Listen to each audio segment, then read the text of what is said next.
আসসালামু আলাইকুম। সবাই কেমন আছেন? আশা করি অনেক অনেক ভালো আছেন, আর আমিও আলহামদুলিল্লাহ অনেক ভালো আছি। আর আজই তো আপনাদের সাথে একটা বিজি দিন আমার শেয়ার করতেছি। আজকে পুরো দিন আমার শুধু অ্যাপয়েন্টমেন্টের উপরেই থাকতে হয়েছে। তো আমি এখানে আসছি কমিনে, মানে যেখান থেকে আমরা পাসপোর্ট কার্ড যেগুলো উঠাই, এটা আর আমাদের এখানে ফ্রেন্ডস এটাকে কমিন বলা হয়। তো আমার এখানে অ্যাপয়েন্টমেন্ট ছিল, তো কমিনে আসলাম। তারপর এই তো যাচ্ছি কমিনে। আর আজ জানি না কতক্ষণ বসা লাগবে, কারণ এখানে গেলে অনেক সময় বসা লাগে, আর মানুষ কম থাকলেও না অনেকটা টাইম নেয় ওরা দেখতে দেখতে। আর এই তো দেখুন কমিনের ভিতর তেমন মানুষ নেই, সকালি টাইম তো, যে কারণে আজ তো মানুষ নেই। তো এরকম এই টাইমে প্রচুর মানুষ থাকে কমিনের ভিতরে। তো দেখা যাক কত সময় লাগে। আর আমি তো আসলাম, আমার কিছু ডকুমেন্ট আছে, সেই ডকুমেন্টগুলো সাবমিট করার জন্য আসলে আসছি। আমার অ্যাপয়েন্টমেন্ট ছিল আর এক সপ্তাহ আগে, কিন্তু আমার হাতে টাইম ছিল না বলে সেটা চেঞ্জ করছিলাম। তো এটা আমার আজ অ্যাপয়েন্টমেন্টটা দিল সকালই টাইমে। আর আসলাম, এখন দেখা যাক কত সময় লাগে আমার। এই তো লিফটে উঠতেছি, এটা আসলে দোতলায় ছিল, ওরা বললো দোতলায় যাওয়ার জন্য, তাই দোতলায় যাচ্ছি লিফটে করে। আর এখানে লিফটে আসলে একটু ভয় লাগে, মানুষ টানুষ নাই, একদম খালি দেখা যায়, কোনো ইয়ে নেই। আর আজকে তো যাক লাক ভালো ছিল, তেমন একটা মানুষও ছিল না, 2-3 জন ছিল, তারপরেও অনেকটা টাইম লেগেছে। বসতে বসতে তো একদম অবস্থা খারাপ। আর রোজার দিনে আসলে তো ভালো লাগে না বসে থাকতে। আর এরা দেখবেন খালি কেবিনে বসে আছে, বসে বসে ফোন টিপতেছে, কিন্তু মানুষ যে বাইরে বসে আছে, অপেক্ষা আছে, মানুষেরও যে কাজ আছে ইয়ে আছে, এটার ওদের কোনো খেয়াল নেই। ওরা আপনার নিজের মতোই থাকে, যখন ওদের ইচ্ছা হলো তখন ডাক দিল। তাই রান্দাবু ছিল এক টাইমে, আর আমাকে ডাকছে আর এক টাইমে, 1 ঘন্টা পরে ডাকছে আমাকে। আমি তো যাচ্ছি, একদম ভিতরে ছিল সেইটা। আর এদিকে পুরোটা মানে একদম খালি, কোনো মানুষ নেই, ইয়ে নেই, মনে হচ্ছে কি কোন ভূতের অ্যাপার্টমেন্টে আসলাম। আর আসলে এটা কেবিনের মতো, এক একজন এক এক কেবিনে বসে থাকে, তো সেটাই। তো আজকে অনেক ব্যস্ত একটা দিন আমার, 2টা অ্যাপয়েন্টমেন্ট, এটা শেষ করে আমাকে আরেকটায় যেতে হবে। আর এই তো আমার অ্যাপয়েন্টমেন্টটা শেষ হয়ে গেল, এখন আমি এখান থেকে বের হয়ে যাব। বের হয়ে আমার আবার ডন্টিসের কাছে রান্দাবু আছে, তো সেই জন্যই আসলে তাড়াহুড়া করতেছি, কারণ অলরেডি টাইম হয়ে গেছে ডাক্তারের। এখান থেকে আবার যেতে যেতে অনেকটা টাইম লাগবে আমাকে। তো আমি এই যে তাড়াহুড়া করে এখান থেকে বের হয়ে যাচ্ছি যাওয়ার জন্য।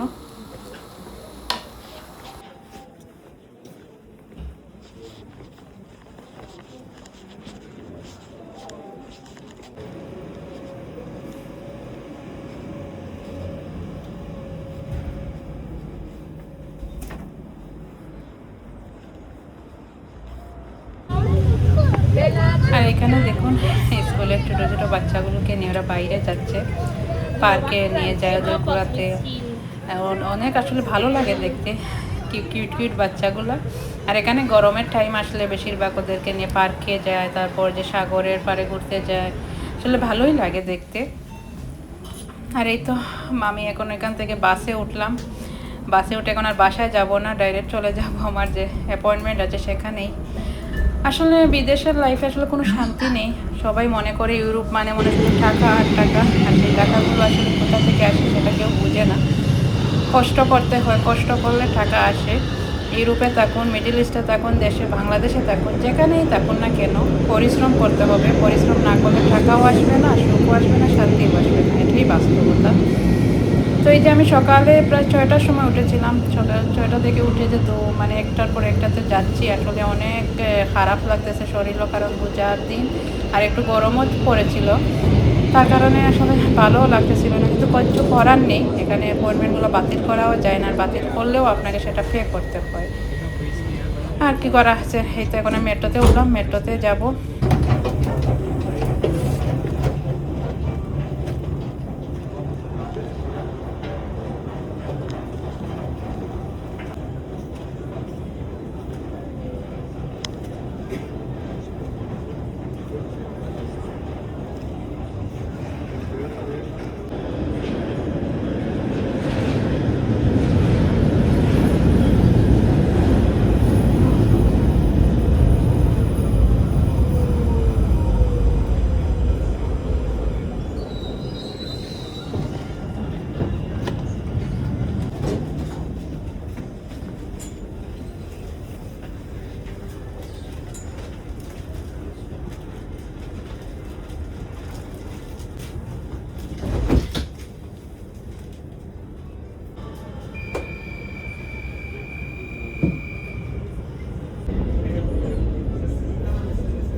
আর এই তো এখন হসপিটালে যাচ্ছি। আর হসপিটালটা আসলে আমার বাসা থেকে একটু দূরই আছে, আমাকে প্রায় একটা বাস 2টা মেট্রো চেঞ্জ করে তারপর আসতে হয়।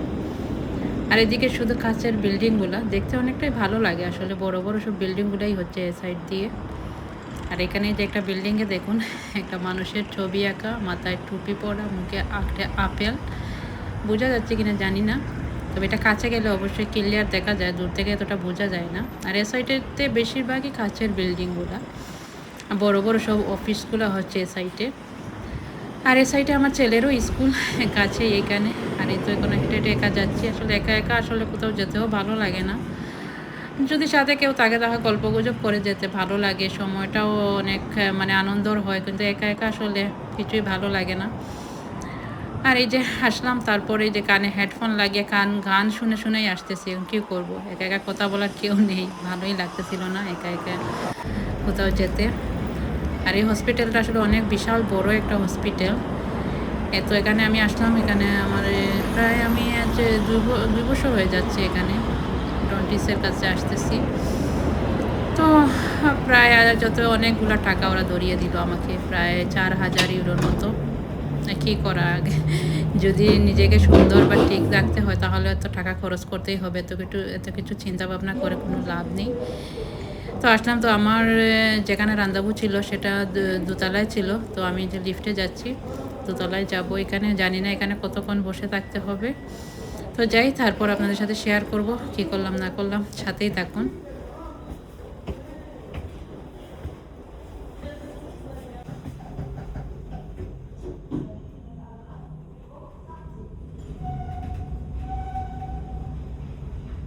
Étage, du coup. Troisième étage. Mais c'était plus que ça, mais j'ai besoin d'une attestation, quoi. Pas des jours, ça. C'est un plan, comment ça s'appelle ici? Un plan, quelque chose? J'avais pas de réseau.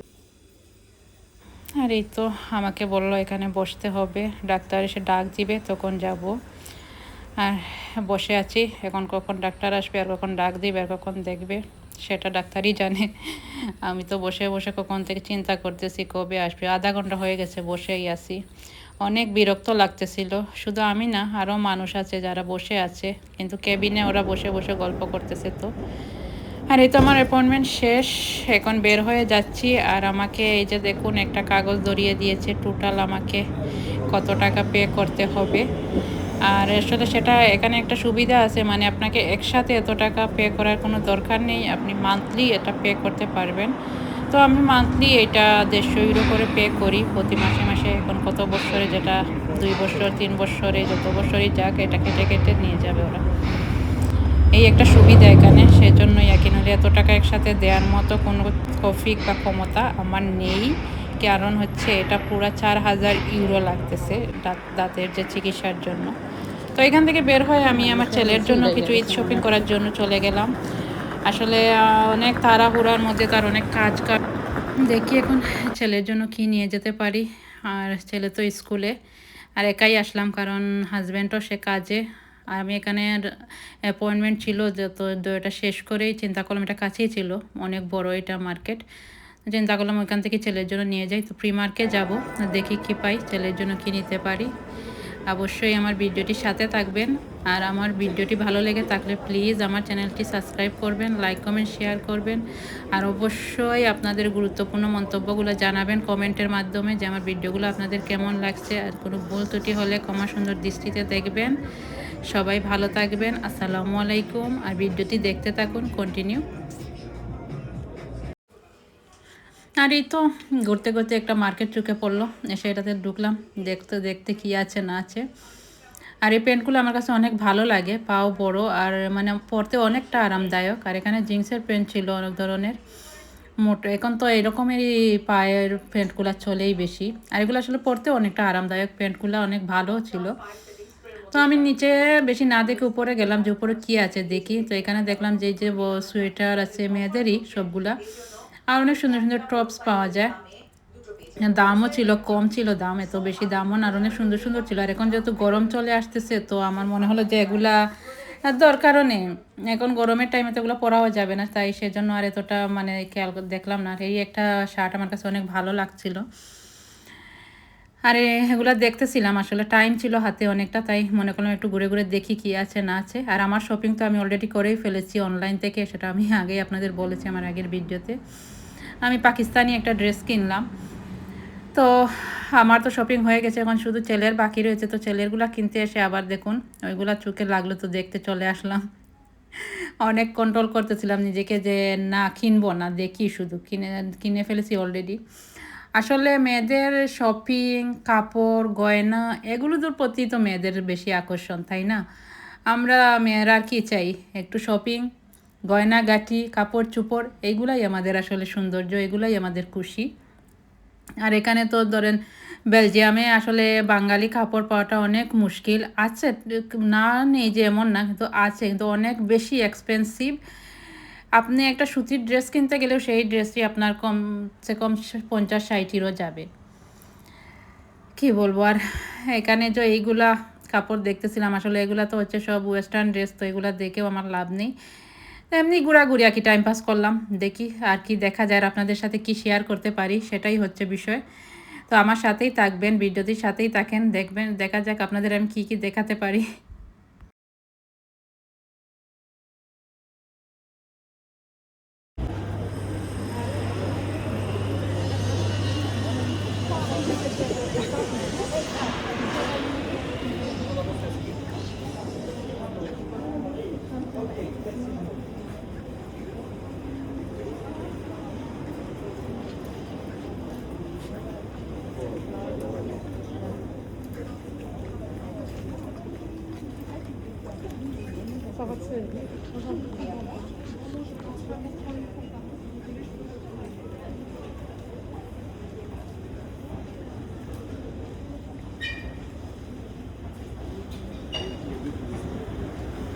আর এই তো আমি প্রিমার্কে আসলাম।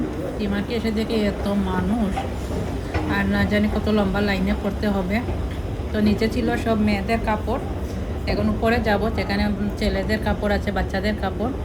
তো নিচে দেখুন, এখানে তো অনেক মানুষ, আরও ভিতরে গেলে অনেক প্রচুর মানুষ ছিল। তো আমি একটু তাড়াহুড়াই করতেছিলাম, কারণ হচ্ছে এদিকে ছেলের স্কুল থেকে আসার টাইমও হয়ে যাচ্ছে। তো তাড়াহুড়া করে ছেলের জন্য 2টা প্যান্ট, ফুল প্যান্ট, 2টা হাফ প্যান্ট, 2টা টি শার্ট নিয়ে নিলাম। আপনাদের সাথে শেয়ার করতে পারলাম না, তো আমি অনেকটা তাড়াহুড়ার মধ্যে ছিলাম, কারণ ছেলের আসার টাইম হয়ে যাচ্ছে, তাই আপনাদের সাথে শেয়ার করতে পারলাম না। অবশ্যই ঈদের দিন আপনাদের সাথে শেয়ার করব আমি কী কিনলাম এবং কী পরলাম, কোথায় গেলাম, অবশ্যই আপনাদের সাথে সব কিছুই শেয়ার করব। আর এদিকে দেখুন বাচ্চাদের অনেক অনেক সুন্দর সুন্দর কাপড় ছিল, বাচ্চাদের, ছোটোদের, বড়োদের সবারই। তো এখানে টি শার্টগুলো দেখতেছিলাম, কিন্তু টি শার্টগুলো আমার কাছে এতটা ভালো লাগতেছিল না। তো অনেক খোঁজাখুঁজির পর ওইখান থেকে আমি ওর জন্য কাপড়, অনেকগুলা কাপড় আছে, কিন্তু তারপরও তো ঈদের দিন বলে কথা, মন মানে না আসলে, হাজার কাপড় থাকলেও কি হবে। ঈদের দিনের জন্য যদি ছেলের জন্য কিছু না নেই তাহলে আসলে মনটা ভরে না, তাই কাপড় নিতেও আসলাম। তো ভিডিওটি দেখতে থাকুন, আর অবশ্যই সবাই আমাকে জানাবেন আমার ভিডিওগুলো আপনাদের কাছে কেমন লাগছে। ভালো লেগে থাকলে অবশ্যই লাইক, কমেন্ট, শেয়ার করবেন।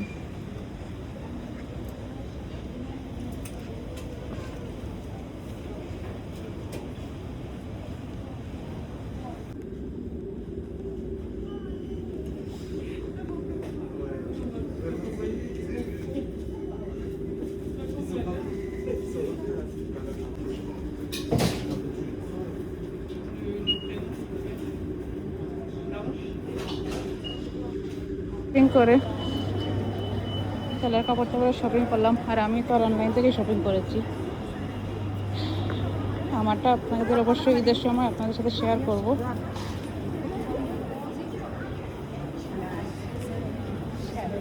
এখন একটু ম্যাকডোনাল্ডে যাব, ছেলের জন্য কিছু খাবার নিয়ে যাব। এত মানুষ হয়েছে দেখুন বাইরে, দিনও অনেক ভালো ছিল।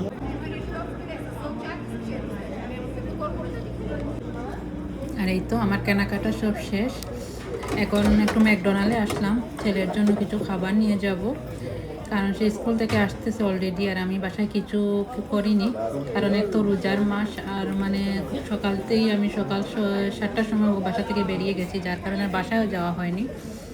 তো এর জন্য চিন্তা করলাম ওর জন্য এখান থেকে বার্গার টার্গার কিছু নিয়ে যাব, তো সেটাই করতেছি, ওর জন্য খাবার নিয়ে যাব ম্যাকডোনাল্ড থেকে।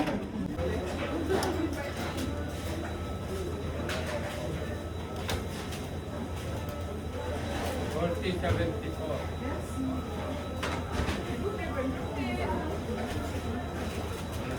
আসসালামু আলাইকুম, সবাই কেমন আছেন? আশা করি অনেক ভালো আছেন, আর আমি আলহামদুলিল্লাহ অনেক ভালো আছি। তো আজ এই তো আপনাদের সাথে ছোট্ট একটা ভিডিও শেয়ার করলাম। আর এখন যাচ্ছি বাঙালি দোকানে। আসলে বাঙালি দোকানে যাওয়ার কথা ছিল, আর আমি ভুলে গেছি। ভাবি আমারে বলছিল যে যাওয়ার জন্য, আর আমার মনে নাই। আর সকাল থেকে অনেক দৌড়াদৌড়ি করতেছি, তো আমার অ্যাপয়েন্টমেন্ট ছিল 2টা, সেই জন্য আর মনে নেই। এখন ভাবি ফোন দিছে যে বলতেছে যে বাঙালি দোকানে যাওয়ার কথা ছিল, আপনি যাবেন না। এখন আমার মনে হয়েছে, তো বাচ্চাদের জন্য শপিং করতে গিয়েছিলাম ঈদের, সেটা শেষ করে বাসায় যেটা রেখে এখন আবার বেরিয়ে গেছি। মানে আজকে পুরোটা দিন এত দৌড়াদৌড়ির মাঝে গেছে, একটু সময় পাইনি।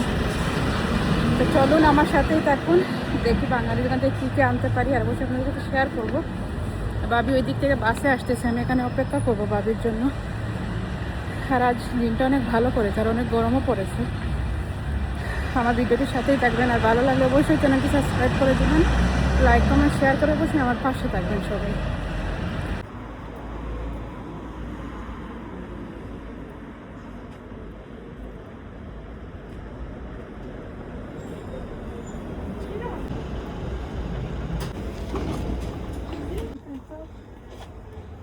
৳7.5 আম।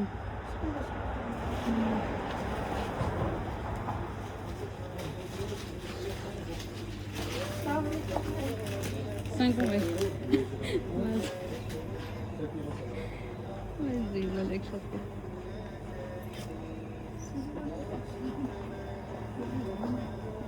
ঝুড়ি নিয়ে আসার সময় 1.50 করে।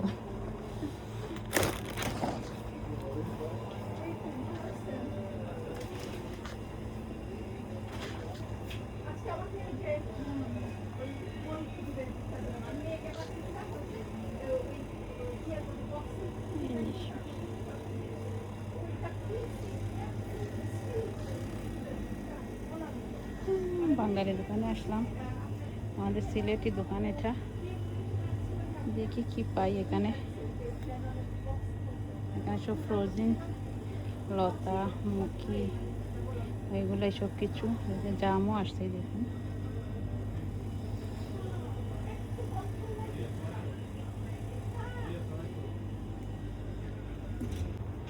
আর এই যেখানে ইলিশ মাছ প্রমোশনের ছিল, জানি না এখন আছে কিনা।